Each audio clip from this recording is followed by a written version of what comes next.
Hi, good morning. My name is Hi. Amanda Helfont, and I am the guidance counselor at Tiegerman High School in Richmond Hill. And I'm here with Toya Davis, our parent liaison at all Tiegerman schools. And today we're going to be talking with Miss Cassie Ruiz, who is a Tiegerman parent and who will be talking to us about her experience with self-direction. So thank you all for joining us today. First, Ms. Ruiz, if you could explain in your own words or describe what is self-direction?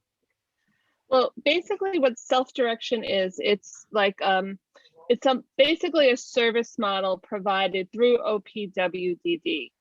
And what it is, rather than say accessing services by maybe just going to a day hab or to an agency, you work with a broker and your care manager, and then you work out the types of things that the individual with the developmental disability in your family would like to do.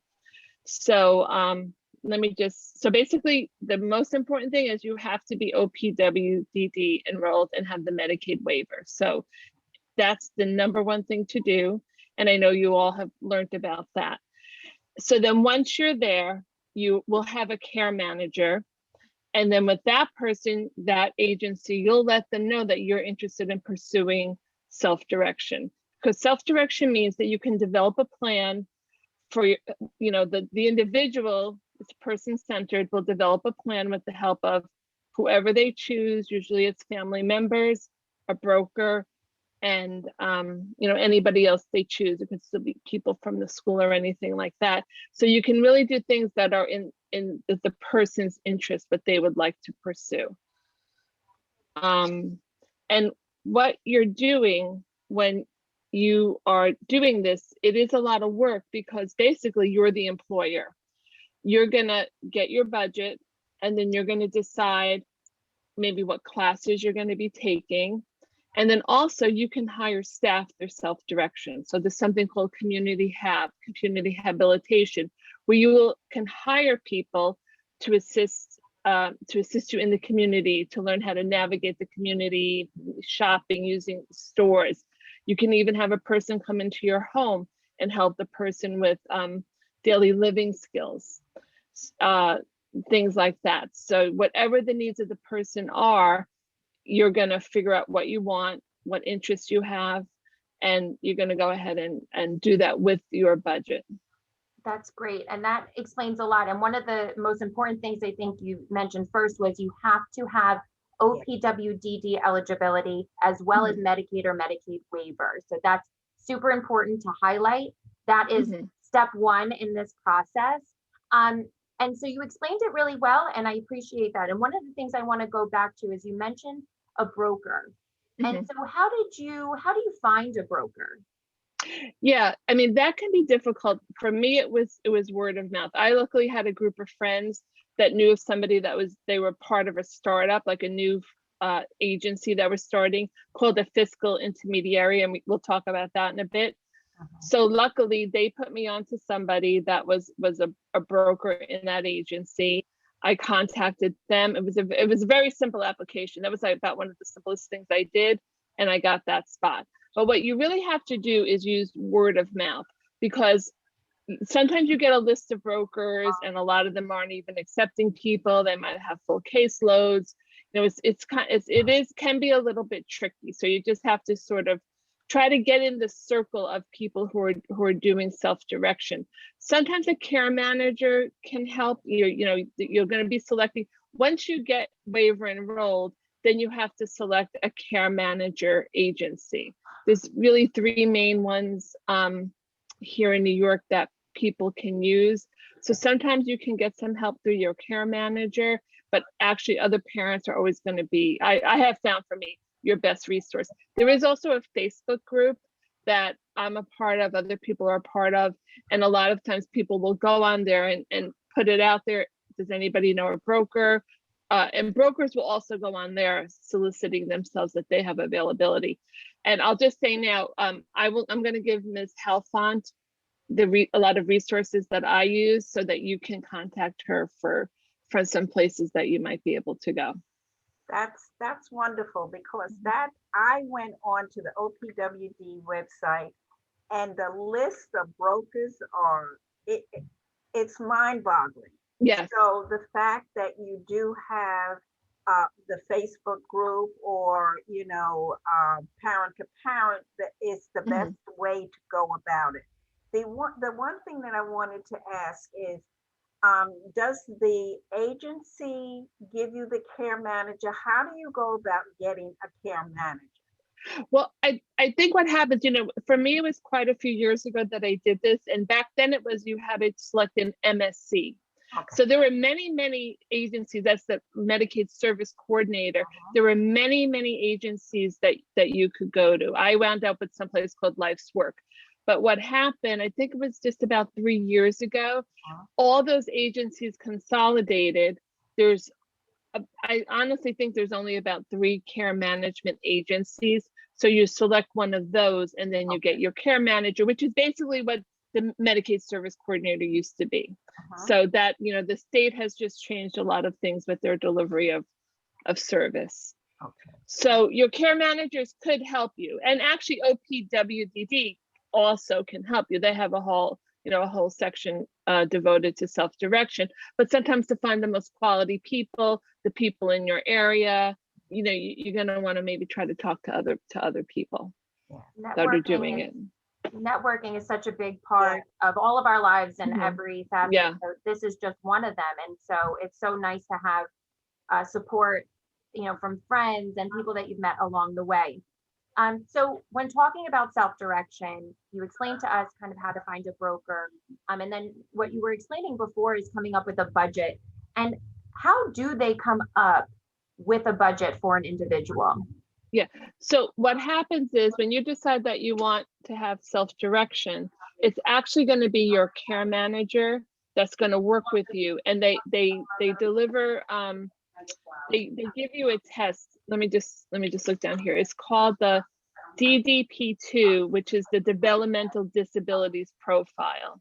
So you go through this long list of questions. You and the you'll usually be there with the individual that's going to be receiving the services, and it's called the level of care. What level of care does this person need? If somebody's more independent, they're going to need less care. If somebody's more involved, they're going to need more care. So just based on the outcome of this survey, of this test, then they'll say, oh, this person, say perhaps they need a lot of hours, where people are going to come in and try to help them. Somebody else might not need as many hours. So then based on that, they say, well, this is how much money this person is going to need to get. And now with this budget, do you have to reapply every year? Is it something that's guaranteed? It's pretty much guaranteed. Like for all the years I've had it, it could always just automatically roll over. The biggest change though was when Georgina graduated from Tiegerman, then the budget went way up, because now like so many things are delivered through school, and now that the person is out of formal education, then they need much more money to function in the community. So that was that for me. Georgina left in June of 2020, and by October of 2020, I had the new budget in place. Okay. And it went up about $40,000 for her. That's amazing. Yeah. It really is. But yeah, it's just that we're hearing the numbers, but like if you didn't know, like if you weren't actually controlling your budget, I mean, all that money would either be going into Dayhab or, whatever other kinds of services that might be delivered in more of an agency model. So now that you have the budget, the record keeping, that's what I'd like you to talk about. Because parents are going to have, in the beginning, it seems daunting, to keep records. And how do you manage that? Well, I don't think we talked about this yet, having a fiscal intermediary. Okay. So what you need besides your broker is a fiscal intermediary. So you never actually handle any money. Uh-huh. The fiscal intermediary is who actually manages your budget. They get they work with the state. Okay. So it has actually come a long way. When I first started, I was having to write everything out on paper and scan it and doing all this email, but everything is very computerized right now. Okay. So actually it's very, very easy. So I also recommend, I mean, it's called eVero. That's the program that many of the agencies and brokers use. So I would certainly try to get a broker that uses eVero, because I find with that, it's all laid out. You go onto a homepage, you'll see exactly how much money you're spending. It lists all the, the people involved on your case. And then all I really have to do is, when I'm submitting bills for something I put out for, say there's a class that she's taking, they send me an invoice, I approve, I say, okay, yeah, this is correct, she did these courses. And then I go onto the website, I click a few buttons, say what it was, how much it was, what she did, and then I upload that invoice. It literally takes me 2 minutes, is even saying that it takes me a long time to do that. And what's very nice is a lot of people now, I don't have to put the money out up front. They're called direct service providers. So say, for example, Georgina goes horseback riding. So she'll do her 5 lessons of horseback riding. Then they'll send me a bill at the end of the month. I submit the bill, and then they pay that horseback riding stable directly. It's not like I have to do that. I do have some things that I pay for up front, and then I get reimbursed. So you just have to say who's going to get paid. Is it the provider, or is it yourself? So it sounds like a lot, but that part is actually not, to me, is very easy. Like, even if I happen not to work, I'm retired, but even if you're a working person, if you're computer savvy, of course there's going to be a learning curve, but once you're there, it goes pretty well. Well, that's nice to know, because like you said in the beginning, it could be, but things have become more computerized, so it makes it easier. But thank you for sharing that. Oh yeah, no, you're welcome. And one of the things with the budget now, the amount of money, that you're talking about is a large sum of money, but I'm certain it goes very quickly across the board. Now, can you have money left over that can roll over to next year, or do you have to use it all within the fiscal year? Well, no, the money never rolls over. It's the money for 1 year, and then you'll just reset to what you were the previous year. I guess the thing I didn't really talk about is the way that the budget works. Let's just say $100,000, because that's a nice even number. But you can't just say, okay, I'm going to do whatever I want with this 100,000. I want to spend it all on, like, rent on an amazing house or something. No, there's different lines in the budget for different things.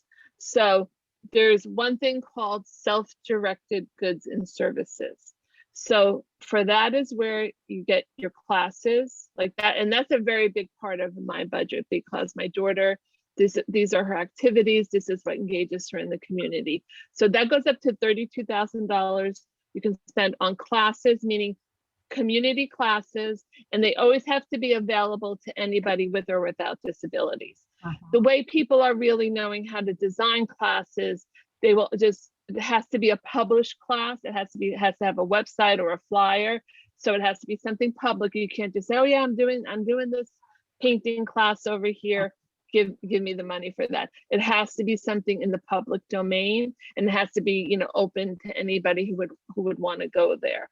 So, and also the other thing within that 32,000 that I in past years have gotten, we didn't do it because of the pandemic, but you can get up to $4,000 a year for residential day camp it has to just be in New York State. Okay. One thing with it, this is money from New York State. They want it to be spent in New York State, which I really love the value of that, because it's like, let's keep it in the community. Let's, providers within our state, I really believe in that. That's where the money should go. So there's that. That's very, very important to our family. Then there's another thing. everything has, you know, a little acronym, OTPS, other something goods. I don't even know what that one is, but within that, you can get money for transportation. So let's say even if they have to Uber to their classes, or if you are driving or somebody else is driving them, you can get mileage, you know, mileage for the gas, you can pay for tolls and things like that. You can get bills are paid. So ultimately this budget would be what a person is gonna subsidize their housing with. So they're gonna pay the utilities. My daughter does, we take our utilities, we divide it by the 3 people that live in her house, and through her budget, she pays for her third of the household utilities. You could do things like get a gym membership out of that.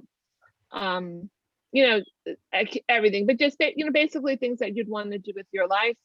And then the other big part of the budget is hiring your staff. So they could be community hab workers or respite workers. The community hab are a little more specific. They require a little bit more training. Everybody has to be vetted through the fiscal intermediary. That they actually get hired by your fiscal intermediary. They have to be vetted. They have to be fingerprinted. There's some training. It's usually all online, even without the pandemic. You do, you know, a certain amount of things that you need to know, and then you get hired by them. So I do the attendance, like on that computer program. They clock in what they did. I go in, I approve it.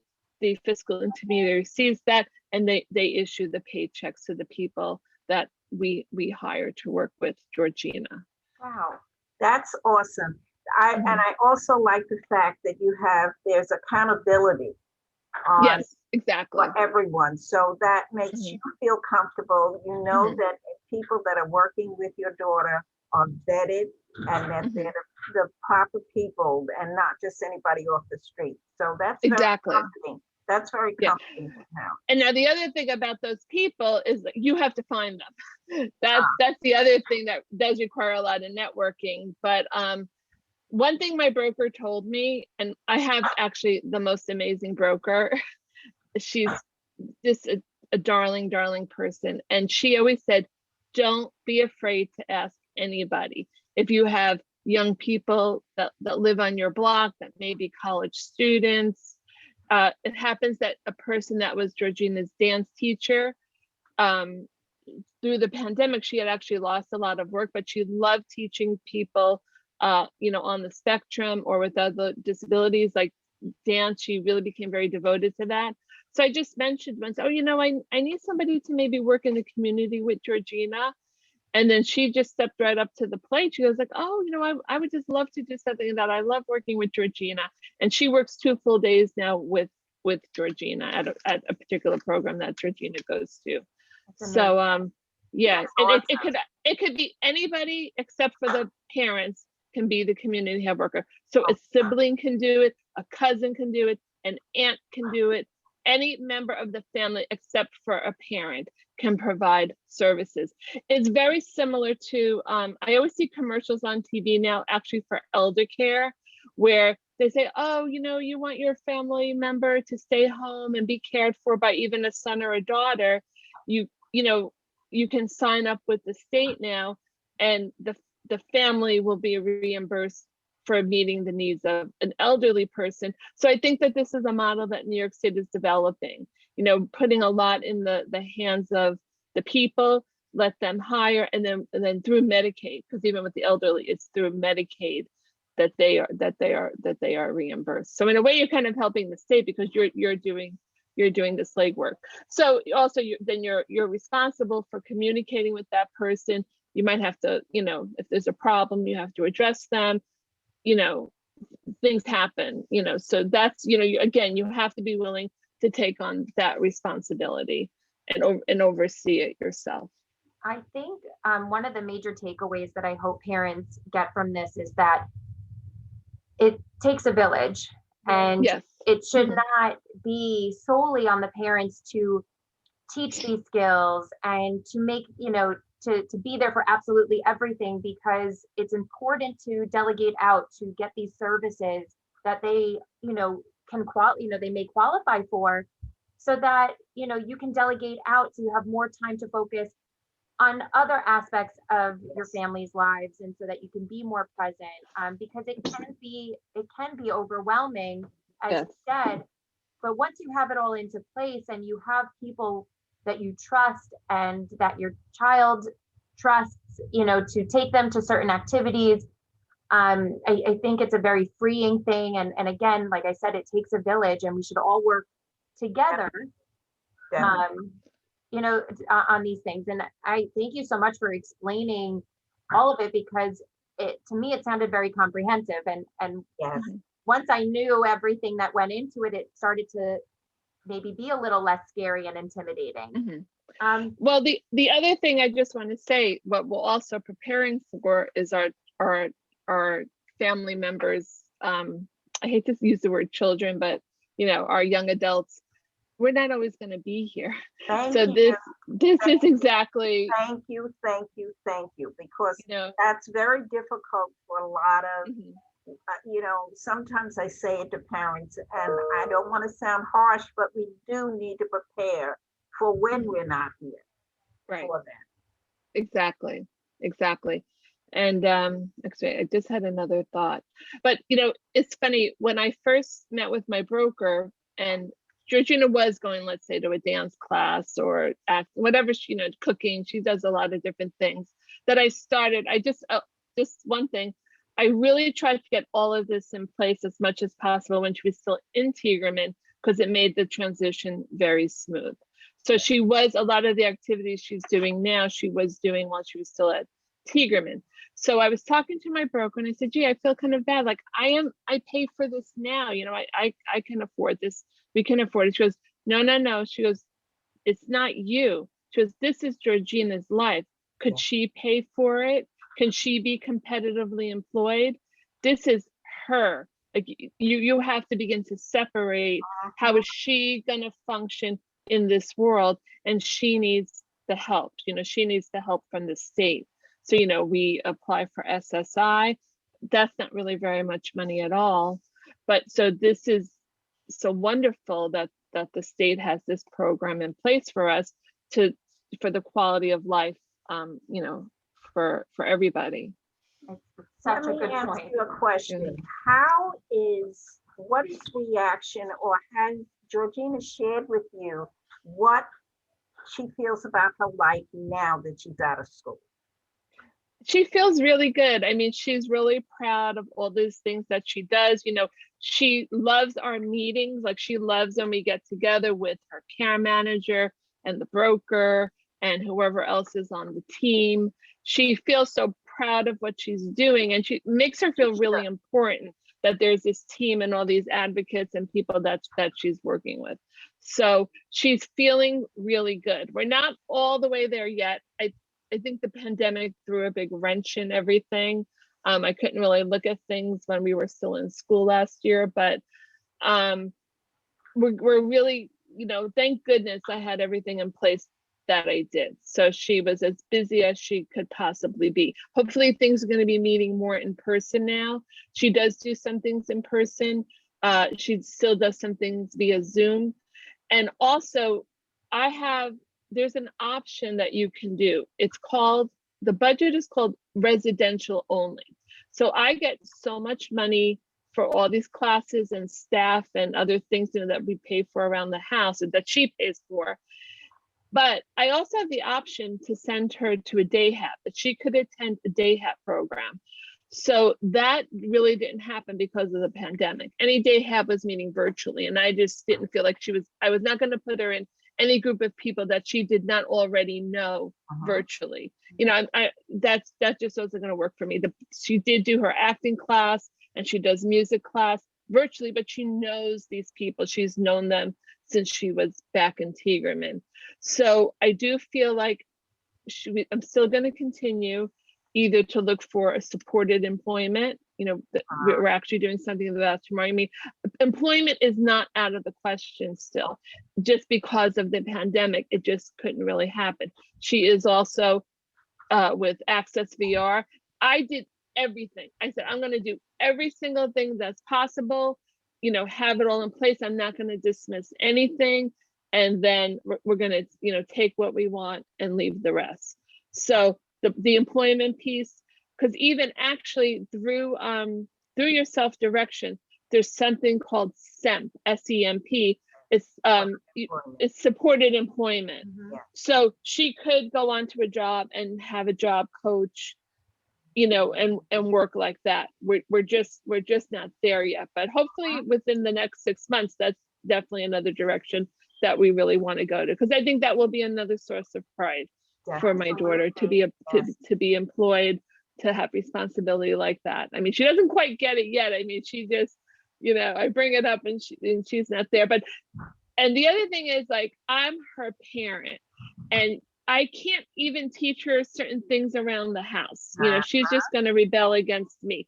She doesn't really want to be with me. She needs to be with other people. Like I just want to be the mother. Like, I used to be a teacher, and then I used to be like, I'm also not her teacher.